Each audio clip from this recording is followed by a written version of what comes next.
Hello and नमस्ते, तपाईलाई मेरो युट्युब च्यानलमा स्वागत छ। म लोकेश फेरि Q&A को पार्ट 2 मा आएको छु। Q&A को पार्ट 2 मा दुई तीनवटा क्वेसन गजबको छ। दुई तीनवटामा तपाईहरुले जुन बिजुली गाडीमा देखाउनु भएको क्युरियोसिटी छ, इन्क्वायरी छ, एकदमै परफेक्टली हिट गरिरहेको छ बिजुली गाडी सम्बन्धी, जसमा चाहिँ नेक्सन गाडी कहिले आउँछ टाटाको भनेर सोध्नु भएको छ। टाटाको नेक्सन गाडी इन्डिया भन्दा नेपालमै राम्रो बजार छ जस्तो लाग्छ, किनभने प्राइसको हिसाबले। किनभने इन्डियामा चाहिँ टाटा नेक्सन किन्नु पर्यो भने नर्मल अर्कोको भने 7-8 लाख रुपैयाँ पर्छ भने बिजुली किन्नु पर्यो भने 15 लाख 16 लाख आइसी को टेन्टेटिभ प्राइस छ। तर दुईटै गाडी नेपालमा आउँदा चाहिँ लगभग सेम प्राइसमा आइपुग्छ। यहाँनिर भन्नुको मतलब बिजुली गाडी र पेट्रोल गाडीको दाम पनि बराबर नेपालमा पर्न आउँछ। त्यसकारणले गर्दाखेरि होपफुल्ली टाटाको बिजुली गाडीको बजार इन्डियाभन्दा नेपालमा राम्रो छ, किनभने मान्छेले धेरै इन्ट्रेस्ट देखाउनु पनि भएको छ यसमा, र क्लियरेन्सको हिसाबले पनि राम्रो छ। र एज पर टाटाले छिट्टै नेपालमा ल्याउने भनेको छ, तर एक्ज्याक्ट डेट चाहिँ थाहा हुन सकेको छैन। जस आयो भने तपाईहरुको अगाडि म छिट्टैभन्दा छिट्टै गाडीको भिडियो लिएर आइ नै हाल्छु। त्यसको लागि तपाईले चिन्तै गर्नु पर्दैन, किनभने बिजुली गाडी आएपछि तपाईहरुभन्दा बढी पहिला खुसी मै हुन्छु, भिडियो पनि मै लिएर आइहाल्छु।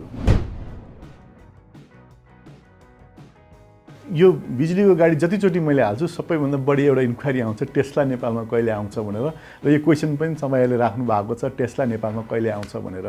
टेस्लाको जुन बिजनेस डेभलपमेन्ट जुन उनीहरूको प्लान हेर्दा चाहिँ अहिलेसम्म टेस्लाले चाहिँ अरू कुनै पनि देशमा चाहिँ डिस्ट्रिब्युटर राखेर सेल्स गरेको पाइँदैन। जहाँ पनि टेस्ला आफै गएर सेल्स गरेको देखिन्छ भने टेस्लाले सबैभन्दा पहिला चाहिँ टेस्लाको गाडी बेच्नुभन्दा अगाडि चाहिँ त्यो ठाउँको फिजिकल स्टडी प्लस तपाईँको चार्जिङ स्टेसन र यो इलेक्ट्रिक सम्बन्धी चाहिँ एकदमै उनीहरूले जानकारी लिएको पनि पाइन्छ। र कहाँसम्म सुन्दाखेरि टेस्लाका केही कम्पनीका मान्छेहरू नेपाल आएर भिजिट पनि गरेर यहाँको सर्वे पनि गरेको छ अरे भन्न सुनिनमा आइन्छ। अब कति सत्य छ त्यो थाहा छैन, तर यदि टेस्लालाई साउथ एसियामा सबैभन्दा राम्रो बजार भनेकै नेपाल हो। किनभने टेस्लाको मोडल 3 भन्ने जुन गाडी छ त्यसको अमेरिकन प्राइस 35,000 देखि जुन 43-44 हजारसम्मको जुन रेन्ज छ, त्यो गाडी नेपालमा आयो भने 60 देखि 70 लाखको बिचमा आउँछ भने 60 देखि 70 लाखको बिचमा टेस्लाको गाडी नेपालमा आयो भने प्राय कसैले पनि इन्डियन गाडी जुन अहिले पेट्रोल गाडीमा जुन हामी 60-65 लाखतिर जुन हामीले किन्नुपर्ने सेगमेन्ट चाहिँ टोटल्ली टेस्लामा कन्भर्ट हुँदाखेरि एकदमै राम्रो बजार चाहिँ यहाँ नेपालमा छ। केही नभए पनि सालमा 1000 पिस त आरामले टेस्लाको बिक्छ नेपालमा, मेरो एज ए एजम्पसन हो। तर बाटो क्लियरेन्सको हिसाबले त्यो नहुन सक्छ। अब त्यसको लागि चाहिँ बाटो चिल्लो नै चाहियो, सिटी नै चाहियो, अफ रोडमा खासै हुँदैन किनभने टेस्लाका कारहरू। तर यदि टेस्लाको मोडल वाई मोडल एक्स आयो भने चाहिँ एसयुभी मोडलहरू आयो भने चाहिँ क्लियरेन्स राम्रो छ, त्यसको मार्केट पनि छ। र मैले सरसर्ती हेर्दा सिम्पली भाषामा बुझ्ने हो भने यदि अहिले कोही टेस्लाको मान्छेले यो मेरो भिडियो हेरिराख्नु भएको छ भने हेर्नुहोस्, इन फ्युचर तपाईँहरूको लागि साउथ एसियामै सबैभन्दा राम्रो बजार भनेको चाहिँ नेपाल हो। त्यसकारण नेपालको बजारलाई तपाईहरुले छिटोभन्दा छिटो खोजेर नेपालमा टेस्ला ल्याउनु होला, जसले गर्दाखेरि टेस्ला साउथ एसियामै नम्बर 1 भएर नेपालमा चल्नेछ। एकदमै गुड क्वेसन तपाईहरुले गर्नुभएको छ, किनभने सबैले थाहा नहुन सक्छ चाहिँ एउटा गाडी चार्ज गरेर कुदाउँदाखेरि कति पैसा खर्च हुन्छ भन्ने कुरो सबैले क्याल्कुलेसन गर्न पनि नआउन सक्छ। तर क्याल्कुलेसन गर्नलाई एकदमै सजिलोभन्दा सजिलो के तरिका छ भने तपाईको गाडी कति किलोवाटको हो। मानौँ एक्जाम्पल लिउँ, अहिले हामी चाहिँ कियाको निरो गाडी जसमा चाहिँ कति चाहिँ खर्च हुन्छ 1 किलोमिटरमा कुदाउनको लागि चाहिँ कति पैसा लाग्छ भनेको तपाईको जिज्ञासा हुन सक्छ। त्यसलाई एकदम सजिलो छ। कियाको जुन गाडी छ 64 किलोवाटको फुल चार्ज गर्नु पर्यो भने चाहिँ 64 युनिट हाम्रो बिजुली खपत हुन्छ।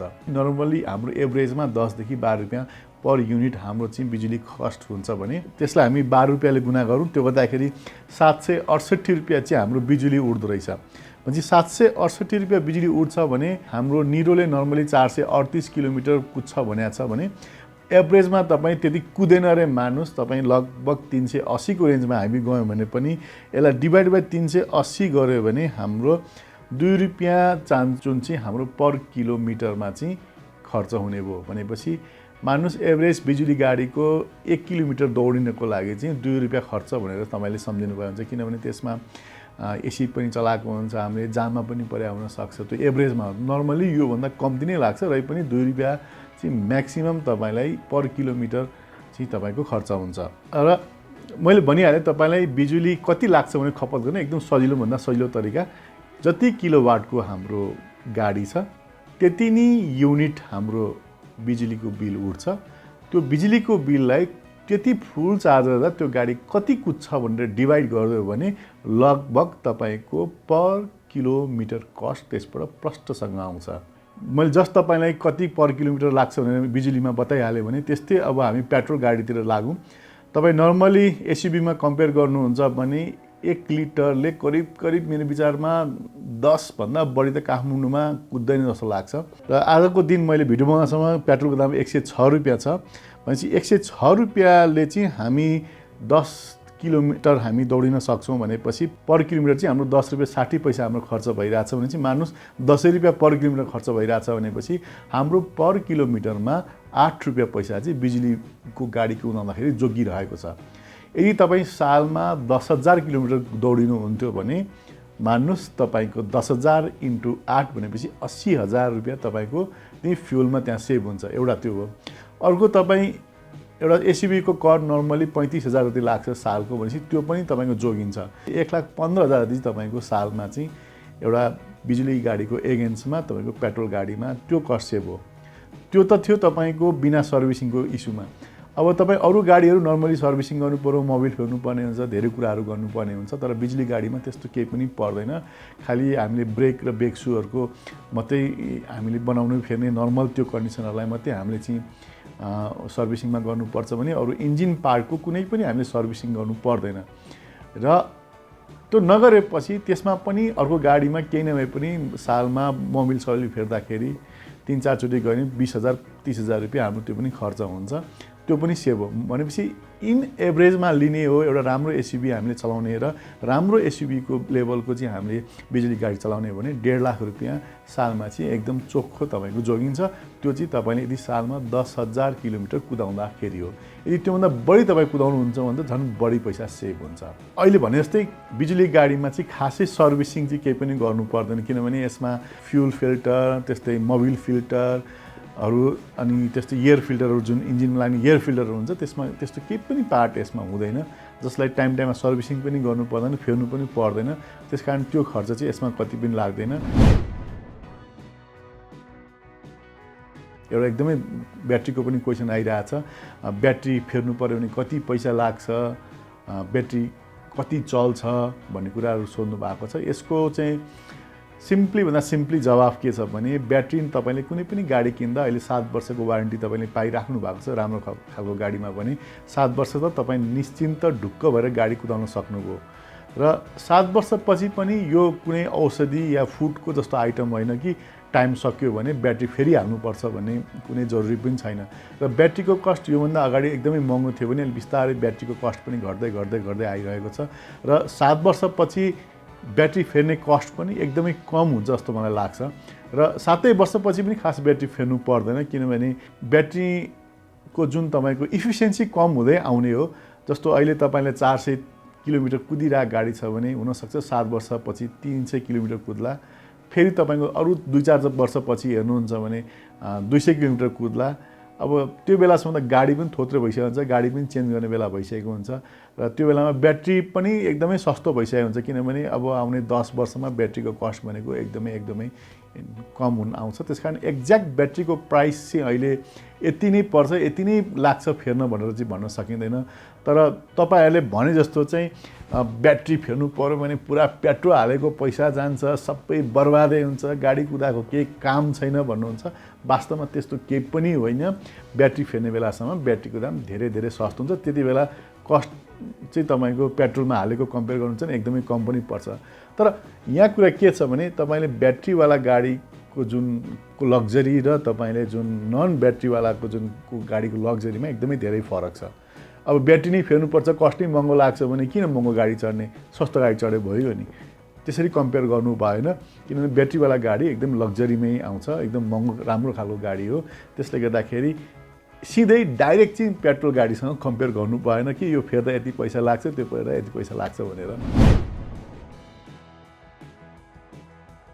सबैभन्दा अर्को इम्पोर्टेन्ट कुरा तपाईँहरूले गर्नुभएको छ, बिजुली गाडीको चाहिँ रिसेल भ्यालु के होला, कस्तो होला, एक्सचेन्ज गर्न पाइन्छ कि पाइँदैन। अहिले हेर्दाखेरि पहिला आउने बिजुली गाडी र अहिले आउने बिजुली गाडीमा एक्सट्रिमली चेन्ज छ, धेरै नै फरक छ। त्यसकारण अबको दिन भनेको बिजुलीकै दिन हो। त्यसकारण तपाईँ अहिले पनि हेर्नु न, पेट्रोल गाडीमा पनि कतिवटा ब्रान्डको रिसेल भ्यालु छ, कतिवटा ब्रान्डको चाहिँ रिसेल भ्यालु छैन। अब जापानिज गाडीहरूको रिसेल भ्यालु अब हेर्नुहुन्छ भने खासै देख्नुहुन्न भने इन्डियाको सेन्ट्रोको रिसेल भ्यालु एकदम राम्रो छ बजारमा। त्यसकारण रिसेल कुनको राम्रो होला, कुनको नराम्रो होला भन्ने कुरो त्यो भविष्यले बताउने कुरा हो। तर पनि तपाईँले जुन गरेको इन्भेस्टमेन्ट छ, फर इक्जाम्पल म दिन्छु तपाईँलाई, तपाईँले 1.5 करोड पर्ने गाडी अहिले 60 लाखमा पाइराख्नु भएको छ भने त्यसलाई किन रिसेल भ्यालु तपाईँले कम्पेयर गर्नु पऱ्यो र? 1.5 करोडमा किनेको भए पो पछि बेच्दा 60 लाख आउँदाखेरि गुड प्राइस आयो भन्ने कन्डिसनमा अब 60 लाखको जिरे आउँदा पनि तपाईँलाई केही प्रब्लम छैन। त्यसकारण रिसेल भ्यालुतिर बिजुली गाडी किन्न नगए पनि हुन्छ, किनभने अहिले सरकारले यसमा ट्याक्स लाएको छ 10% भने अब त्यो ट्याक्स पनि वेभ गरे भन्ने सुनेको छु मैले। तर सधैँभरि यो ट्याक्स फ्री चाहिँ हुँदैन। त्यसकारण इन फ्युचरमा जब पेट्रोल गाडीहरू विस्थापित हुँदै जान्छन् त्यो बेलामा बिजुली गाडीको ट्याक्स पनि बढ्दै जान्छ जस्तो मलाई लाग्छ। त्यो भयो भने तपाईँले किनेको गाडीको भ्यालु अहिले किनेको भन्दा पनि बेच्ने बेला झन् बढी पाउनुहुन्छ तपाईँले। अर्को पनि एउटा क्वेसन तपाईँले राख्नु भएको थियो, नर्मल गाडीलाई चाहिँ बिजुलीमा कन्भर्ट गर्न पाइन्छ कि पाइँदैन भनेर। यो पहिला चाहिँ यो नियम चाहिँ खासै थिएन, तर केही रहर गर्ने मान्छेहरूले फेरेर चाहिँ बिजुली गाडीलाई कन्भर्ट गरेर पनि देखाउनु भएको थियो र बिजुली लेखेर पनि धेरै पहिला त्यो भक्सवागनको बिटल्स भन्ने कारमा मैले पनि पहिला देखेको थिएँ, त्यसरी चलाएको थियो भने अहिले चाहिँ अब स्पेसल ल नै आउँदैछ यसको लागि चाहिँ, जसमा चाहिँ तपाईँले बिजुली गाडीमा पुरै कन्भर्ट गर्न सक्नुहुन्छ तपाईँको पुरानो गाडीलाई भनेपछि यो ल इम्प्लिमेन्ट भएपछि र यसको टेक्नोलोजी पनि आएपछि र अब यो बिजुली गाडी सम्बन्धी एवेरनेस बढ्दै गएपछि यसको पनि बजार राम्रै हुन्छ र राम्रोसँग बढ्दै पनि जान्छ जस्तो मलाई लाग्छ। जस तपाईँले सोध्नु भएको क्वेसनलाई अब जस कन्भर्ट गर्न मिल्छ। अर्को क्वेसन सोध्नु भएको थियो, बिजुली गाडीलाई ट्याक्सी बनाउन मिल्छ कि मिल्दैन भनेर। किन नमिल्नु, मजाले मिल्छ।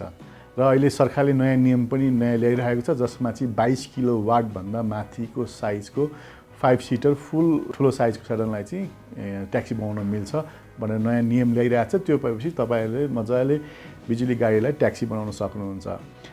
यो त नेपालको कुरा हो। तपाईँ यदि चाइनाको सेन्जन भन्ने ठाउँमा जानुभयो भने 100% ट्याक्सी सब बिजुली गाडी, ट्याक्सी मात्रै होइन, इभन त्यहाँ कुद्ने जति पनि सार्वजनिक बसहरू छ त्यो पनि बिजुलीकै छ। त्यसकारण बिजुलीको गाडीलाई ट्याक्सी बनाउन नमिल्ने भन्ने होइन, मजाले मिल्छ र यो नेपालको सरकारले पनि नियम नयाँ ल्याइसकेको छ।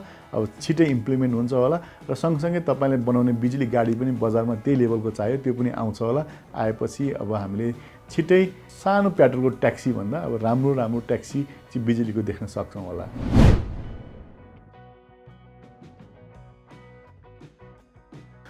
यो थियो क्वेसन एन्सरको पार्ट 2। यसमा धेरै क्वेसनलाई चाहिँ मैले अटाउने कोसिस गरेको छु। यसमा पनि केही बाँकी भएको फेरि अर्को क्वेसन एन्सरमा म लिएर आउने नै छु। त्यति भन्दै आजलाई बिदा लिन चाहन्छु। नमस्ते, फेरि अर्को भिडियोमा भेटौँला। र जाने बेलामा यदि च्यानल सब्सक्राइब गर्नुभएको छैन सब्सक्राइब गर्न चाहिँ नभुल्नु होला, किनभने यस्तै अर्का नयाँ भिडियोहरू तपाईँबाट छुट्न सक्नुहुन्छ।